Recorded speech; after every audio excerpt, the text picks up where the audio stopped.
about Brian Crabtree. Sure. Where did you meet him? Yeah. And how did that work out? So Brian Crabtree is the inventor of the Monome. I don't only point this way because of the bag that has my Monome in it right now. It is such a thing to me.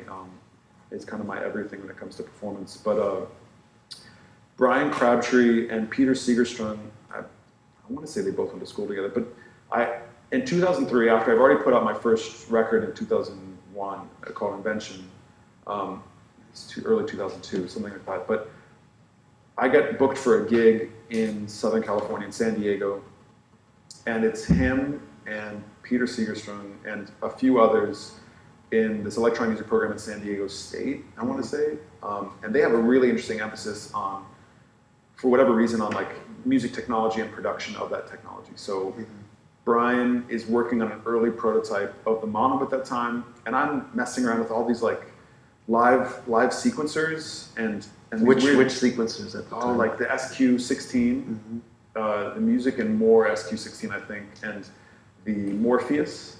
So anything that basically could send MIDI information to these weird sound devices I was using, but also at the time you could actually change and alter, which was really rare. A lot of things did sequencing and send MIDI messages, but couldn't actually change. Now, it seems so crazy to think about from our day and age now, like that just 10 years ago, basically, you couldn't make live electronic music. It was a joke. It was an absolute criminal joke that you couldn't just put fingers on something, unless you were like a piano prodigy and you could play like Tomita or something. Yeah. You were stuck. You were pantomiming. So when I saw and even like the basic things I could do to do more than that, I still was so limited by what a knob could twist and what built-in presets, and I would make cacophony, like it just sounded like noise and like little bits of samples because I was using a 303 at the time, not the TB 303, but the SP 303, the sample playback device, and allowing you to play little samples at the same time as these weird acid bass lines were going on, and it's really weird music. And he had a really early prototype, just a one line, if I remember correctly, one line version of the Monome, not 16 by 16, but like one line of 16, and just able to kind of just play the sample. Even that early version, he was playing a sample, like playing it. And I begged and pleaded with him. Out, yeah. I was so sprung that moment. I mean, he's a really nice guy too, don't get me wrong. And I was probably freaking out for his genius as well, but his idea was so paramount, and it took a while. Like he had moved on quickly after that. He moved on to CalArts, where he was refining the idea and putting it together. And around that time, I believe I purchased got from his hands the very first prototype Monome, and I used that for years. I used that up until 2008, I believe. That's when I finally was able to make the switch to a production line. And were you at all involved in the testing of the Monome or the developments? Or I guess so. Like, I mean, definitely as things kind of progressed through, like I would be using it in the field, especially for that idea of what was falling apart, what was working, kind of just throwing my feedback back. I mean, he's a very, very smart guy, and him and his wife Kelly don't need any help whatsoever. But I would hope that maybe I was somehow instrumental in some aspect of the development of that device. Even though probably it was just me ranting from a distance, like, hey, you're going to get stopped at airports because people will think it's a bomb. It's huge. It's really important for people to know that. It is. So the machine, I've seen you a number of times. The first time I saw you, my response to the machine was like, if I had like some mustard right here, and you're having a conversation with me, you're just going to stare at the mustard. You wouldn't actually see my face because there's the mustard. Yeah. Is that what it's like with having the Monome in front of you with say the audience? Are they just kind of mesmerized? Or? Yeah, you do get a bit of a staring contest for sure. Gift and a curse, right? I mean, as a performer, you want people to be engaged with the sound. I don't really care. I mean, it's funny, I dress up and stuff, but that's more for me, I feel like. But the machine itself, like, I tilt it forward on purpose. Like, I could definitely keep it more hidden. I do feel like there's an honesty thing about it. Like, if you face the audience with this choice, this basic choice of like, do they want to be engaged with this performance, or do they want to have like a mindless or less mindful night?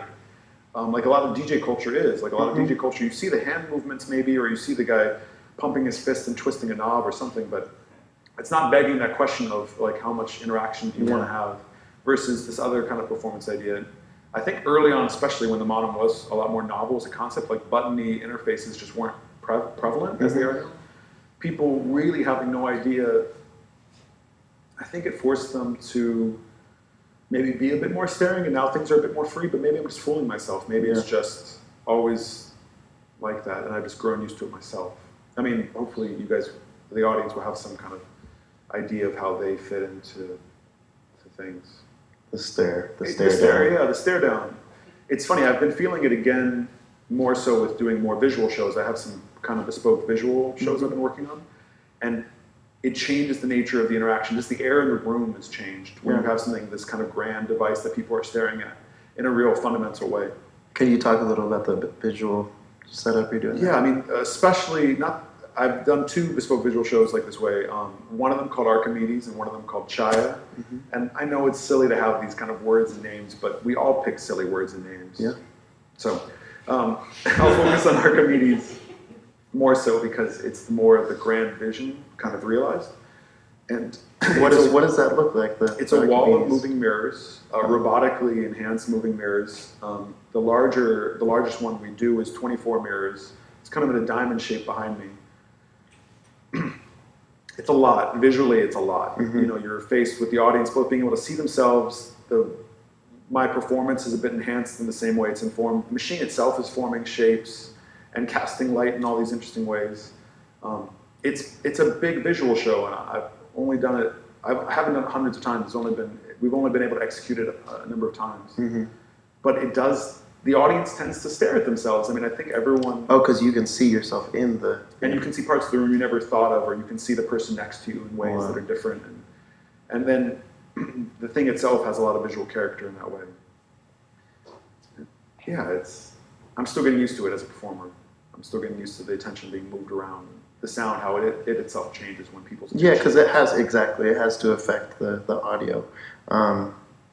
You mentioned your clothing. Yeah. I have to bring it up. I think it's just fantastic. It's beautiful. How do you choose to dress in that way? I started thinking maybe Daedalus and Greek mythology and that era. It wouldn't look as good in a toga. It would look weird. It would look weird if you were to do that. So let's say maybe Victorian era, correct? Where do you kind of envision like your life or yourself in that era? Yeah, before I was a musician, before I was even exposed to instruments, the thing I wanted to be when I grew up, that question that comes up in lives, is I wanted to be an inventor.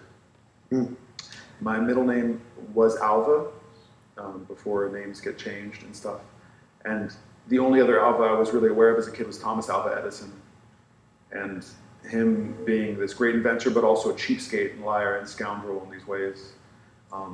There's a character to it. There's like an area to inhabit. So always kind of keeping the idea of invention in the back of my head, or at least this idea that I'm doing music for a living, but what I really want to be when I grow up is an inventor. It was kind of this thing that has been occurring for me for a long time. And the era of great invention, to me, is the Victorian era. There's huge leaps in technology and stuff. And that doesn't answer why I would dress up like that. I mean, I like the cut of the clothing. I like the look and the feel, but a lot of it comes down to this fact of, I've realized over time, other than my own self-satisfaction in like a well-tailored suit and these kind of aspects, being buttoned up and stuff, there's something very special about not reflecting the audience totally. I mean, I'm talking about this machine that reflects the audience, so I'm shooting myself in the foot here. Note to self, totally change things.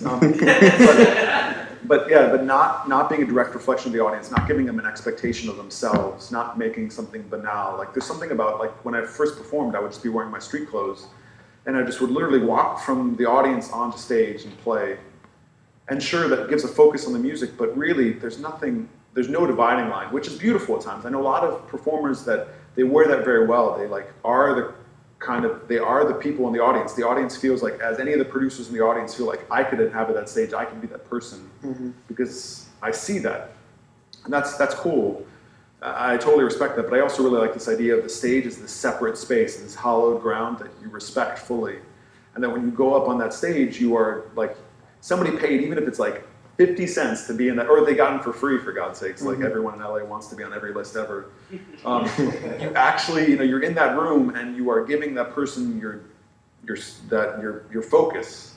Like, I better do everything in my human capability to give that person respect for that choice. Yeah. And part of it includes dressing up kind of clownish at times. I think you're pulling it off. Thank you. Where do you find a suit of that sort? I'm trying to get a suit for myself that would look like that one. You are very lucky that you live in a city where there is some great clothiers. There's great vintage, and there's a place, I mean, literally where I was just before this today was a place called Dandy's. They do bespoke suits and fittings of Victorian and kind of Edwardian looks and stuff. But the vintage is really where it's at. Like the vintage, you can troll around and you can find your random tailcoats, and you can find like hideous things from the 80s and like the 70s and 60s that with a little bit of tailoring can actually fit. I don't want to say hideous because you'll find like weird roughs of like lace, or like the collar goes like way too big or something. I mean, Right. The 80s were this like great blemish and mistake in the best way. Other than music, I mean, the new romantic stuff's awesome. But yeah, like a lot of really crazy angular everything. Back to the angularity. So yeah, with a little bit of tailoring, things can fit, and when things fit, you feel an internal confidence that when worn is